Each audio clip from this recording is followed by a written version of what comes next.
Para sa naghahanap ng comparison ng Senlo Mini Driving Lights or Driving Lights, ito ang X7, X2, X1 at M1. Para sa malalayo sa akin, pwede kayong umorder dito kay Boss Rain. Start muna tayo sa pinakamababa. Ito ang M1. Ito ay 15 watts per bulb, 30 watts sa 2 bulb. At ito ay may price na 1190. Ito ang kanyang ilaw. Ito ang white light. Sunod naman natin ang kanyang yellow light. Ito ay 15 watts din per bulb. Ito naman ang X1 Plus. Ito ay may 24 watts per bulb at nasa 1,900 ang price. Ito ang kanyang white light. Mas define ang cut-off ng ilaw nito. Tapos, ito naman ang kanyang yellow light. Or maganda ang cut-off ng ilaw na to. Ito naman ang Senlo X2 Matrix. Ito ay may 45 watts per bulb. Bali 90 watts ang dalawang bulb. At ito ay may price na 2,900 pesos. Mas malaki ang ilaw nito sa X1 Plus. Halos doble sa laki at sa lakas ng ilaw. Ito ang kanyang white light. Mas malinis yung cut-off ng ilaw ng X1 Plus compared dito sa X2. Pero sa liwanag at sa lakas, mas doble ang lakas at liwanag nito. Ito naman ang X7 Matrix. Mas mabigat ito compared sa X1 at saka sa X2. May bigat ito na nasa kalahating kilo. At ito ay may presyo na 3,800 pesos. Malinis din ang cut-off ng ilaw na to.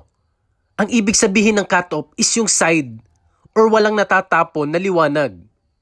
Hindi kalat. Pero pagdating niya sa yellow light, medyo maliit ito. Kaya pinakita ko itong mixed light or combo light. Maliit ang yellow light pero pagdating naman sa white light, napakalakas at napakaliwanag nito. Ginawan ko ng comparison etong M1 compared sa X1, X2 at X7 para makita nyo kung gaano kalaki ang diferensya ng ilaw nila. Ito yung white light ng M1 at X1. Kung mapapansin ninyo, halos doble yung lakas na binubuga ng X1 compared sa M1. Sunod naman itong M1 versus X2. Dito makikita nyo yung liwanag ng M1 is humihina na. At yung liwanag naman ng X2 is naging triple or sobrang lakas na compared sa M1. Ito yung kanilang white light. Sa white light lang muna tayo magpo-focus. Kasi kung isasama pa natin lahat or pati yung yellow light at mixed light, masyadong hahaba itong video. At least meron kayong konting makikitang kaalaman kung ano ang pinagkaiba nila sa laki at sa lakas ng ilaw. At lastly, ito naman ang pagkakaiba ng M1 sa X7. Ganito kalaki ang diferensya nila sa ilaw. Ganito kaliit ang M1 pag itinabi na sa X7.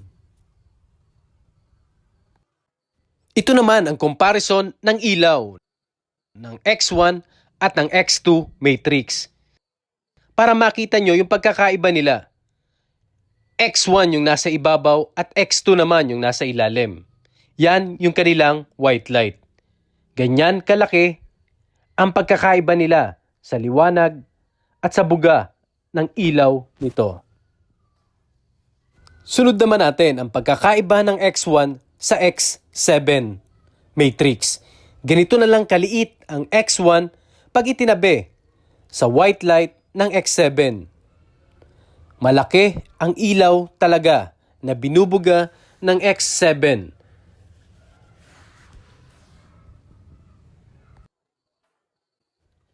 At para sa huling comparison natin, ito ang pinagkaiba sa laki ng ilaw ng X2 at ng X7. Halos nangangalahati yung laki ng X2 compared sa X7. Ganyan kalaki yung pagkakaiba nila sa ilaw na ibinubuga. At least now, meron na kayong idea kung gaano kalaki ang ilaw ng bawat model ng Zenlo driving lights. Isusunod pa natin ang yellow light ng mga ito. Ito yung diferensya sa laki ng ilaw ng X2 at ng X7. X2 yung nasa ibabaw at X7 naman yung nasa ilalim. Medyo maliit na ito pagdating sa yellow light. Pero 40 watts pa rin ito. Medyo mas mataas nga lang yung sa X2 dahil ito ay 45 watts compared sa X7. Kaya kung mapapansin ninyo, doon sa ating power supply, nag-add up ang wattage ng X2 at X7.